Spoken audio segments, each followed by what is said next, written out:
الرحيم وصلى الله على سيدنا محمد وعلى آله وصحبه أجمعين. waxaan salaamayaa dhammaan shacbiga reer Somaliland. Anoo fursadda ka faa'iideysanaya waxaan mar labaad u mahadnaqayaa dhammaan taageerayaasha xisbiga wadani ee gudaha jooga iyo kuwa dibadda joogaba oo aan uga mahadnaqayo dadaalkii iyo guushii ay keeneen. waxaan halkan maanta doonayaa erayo kooban inaan ka idhaahdo kulankii shalayto madaxtooyada ka dhacay xisbiga iyo madaxtooyada iyo siduu ku bilaabmay. waxaa ka warqabteen kulan aan lagu talagelin inaanu aas isugu nimi Muuse Biixi dabeedna uu dalbaday inaanu kulanno. kulankan waxaan soo jeediyey inuu noqdo mid xisbiga ah ee aanu noqon mid aniga shakhsi keligaya. muddana wuu soo socday codsigoodaasi. dalabkii aanu shalay ku tagnayna dalab iyaga xaggooda ka yimi iyo codsi xaggooda ka yimi buu ahaa.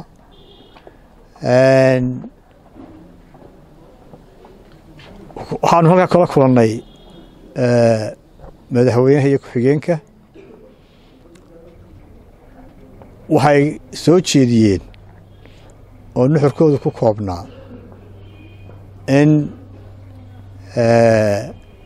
wixii ku saabsan soo dhoweyn ah iyo ayna soo dhoweynayaan xisbi ahaan iyo howlaha qaranka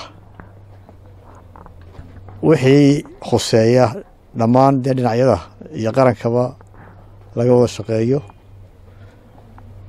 innagu xisbi ahaan talooyin baanu ka soo jeedinay halkaa. talooyinkaa waxaa ugu horreeyey in la hagaajiyo nidaamka doorashooyinka ee mustaqbalka. oo waa ogeydeen waxaanu gallay doorasho, waxaanu ku gallay diiwaangelin. diiwaangelintu waxay diiwaangelin wanaagsan oo casri ah oo dadka lagu kala reebayey indhahooda lana safeeyey. liis baa laga sameeyey, laakiin nidaamkii lagu kala reebayey dadka maalintii doorashada ma oolin. taasi waxay suurto gelisay sidaanu ku kalsoonnahay musuq maasuq badan inuu dhaco. dad badanoo meesha joogan inay codeeyaan. taa daraaddeed waxaanu soo jeedinnay in si aan muran dambe iyo xasilooni darro aanay waddanka uga dhicin nidaamkiina doorashada la hagaajiyo oo nidaamkii casriga ahaa in ku galla isha iyo la keeno maalinta doorashada si aanay arrintaasi mar dambe waddankana khalkhal u gelin, ammaankiisana wax ugu dhimin. waxaan u soo jeedinay xukuumadda cusub. waa ka warqabteenoo dad baa ku dhintay kuna dhaawacmay magaalooyinka Cerigabo iyo Burco iyo Hargeysa. qaarna ay maanta yaalaan weli cusbitaalada Hargeysa. oo kuwii ugu dambeeyeen dara soo booqday niman dhalinyaro ah rasaasi ku dhacday oo jaban cusbitaalka Hargeysa guud yaalla. cusbitaalada kalena way yaalaan. waxaan u soo jeedinay xukuumadda cusub in dadka aan waxba galabsan ee aan hubaysnayn ee qaarna dhinteen qaarna dhaawacmeen in xukuumaddu magdhowgoodii bixiso. waxaanu u soo jeedinnay in muwaadiniin badani oo reer Somaliland oo xitaa isdiiwaangeliyey aanay u suurto gelin inay codeeyaan. waa ka warqabtaanoo diiwaangelinta waxa galay 870,000 waxaana codeeyey 580,000. 300 isdiiwaangeliye muwaadin baan xitaa codaynin. in badanoo muwaadiniin oo xaq u lahaydna ma isdiiwaangelin, gaar ahaan gobollada bari Sool iyo Sanaag. waxaan soo jeedinay in diiwaangelintii dib loo furo oo muwaadiniinta xaqa u leh inay isdiiwaangeliyaanna ay isdiiwaangeliyaan. waxaan u soo jeedinay in dhaqankii xumaa ee ahaa muddo kororsiga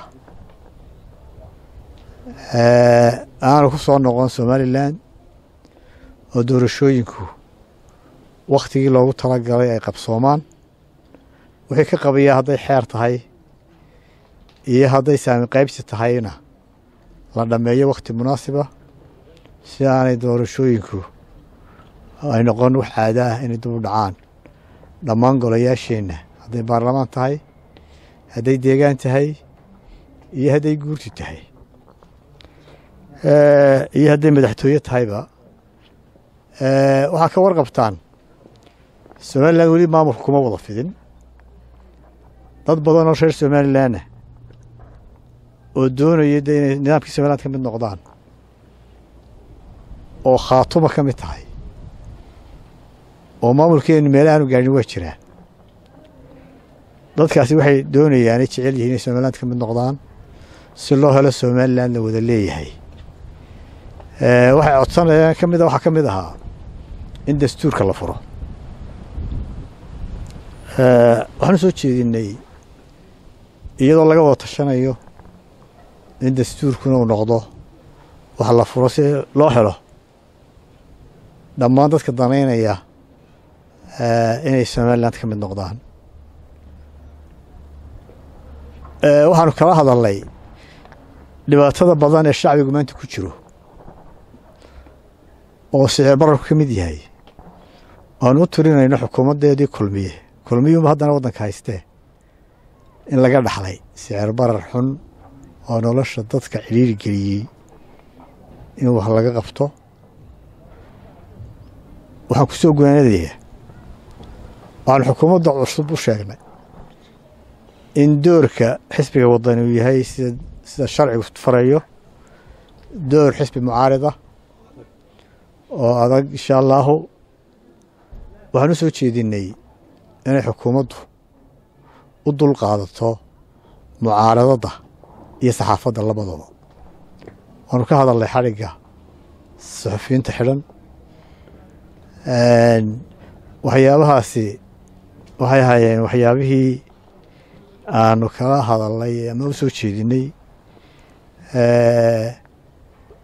taageerayaashageedana hawadaanu u marinayna runtii kulanku intaasunba ku koobnaa waxaa laga yaaba robagaadho badan in laga fidiyey kulanka laakiin waxaanu gaar u leenahayna iyo mucaaradaddana gaar baanu uga shaqaynaynaa wixii qaranku wada leeyahayna taladiisa qayb baynu ka nahay mar labaad taageerayaasha iyo mas-uuliyiinta xisbiga ee kala duwan ee aan maanta nala joogin kulankii aad iyo aad baan ugu mahadnaqayaa kuwa dibadda jooga dhammaantood saan u mahadnaqayaa saxaafadda asalaamu calaykum raxmatullahi barakaatu